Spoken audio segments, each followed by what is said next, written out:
If you want something, buy it today. Genuinely, if you want something, buy it today. Everybody plans their life as though they're going to live to 70, 80. A lot of you are wrong about that. A lot of you will die in your 30s and 40s. That's just human nature. I had this discussion with a young friend of mine named Alex a couple years ago when he was talking about buying Bitcoin. He had about $25,000, about one Bitcoin at the time. And he said, Tristan, I've always wanted a BMW and I've always wanted a nice fast car. I don't have it. He's the guy who I then bought a Lamborghini, but I digress. Or should I buy a Bitcoin? This was his question. And I said, you know what, Alex? You're 19 years old and you can't get your dick sucked in the back seat of a Bitcoin.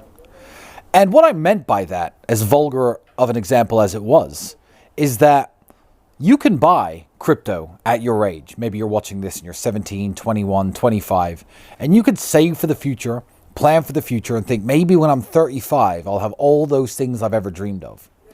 The ideal situation is to do both. Have all the things you've ever dreamed of and buy some cryptocurrency. But essentially nobody cares when you get to 45, 50. If you save your Bitcoin now and you're a billionaire at 50, then you get a Lamborghini, then you get a Bentley and a Rolls Royce and a boat. You're just some 50-year-old man with money. Nobody cares. When you're young, it is impressive. That's why I'm going to have a super yacht before I turn 40. That's why I had an Aston Martin when I was 21 years old. That's why I have a Bugatti when I was, when did I get that? 32, 31. I have not just purchased the most expensive lifestyle items in the world, which I massively enjoy, plus are a big show-off factor. I did it at the right age. I did it at a very young age, and it's always more impressive.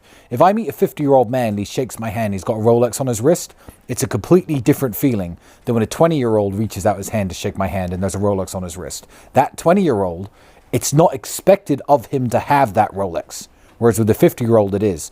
So my financial advice to everybody has always been the same. Spend 50% of your money as though you're going to live 50 more years, and spend 50% of your money as if you're going to live 50 more days. I call it the 50-50-50 rule, because you might live 50 more days and that might be it. And with your dying breath, laying on the side of that road after getting hit by that female driver, you'll be like, I died without ever owning a Rolex or a supercar, but I've got some Bitcoin.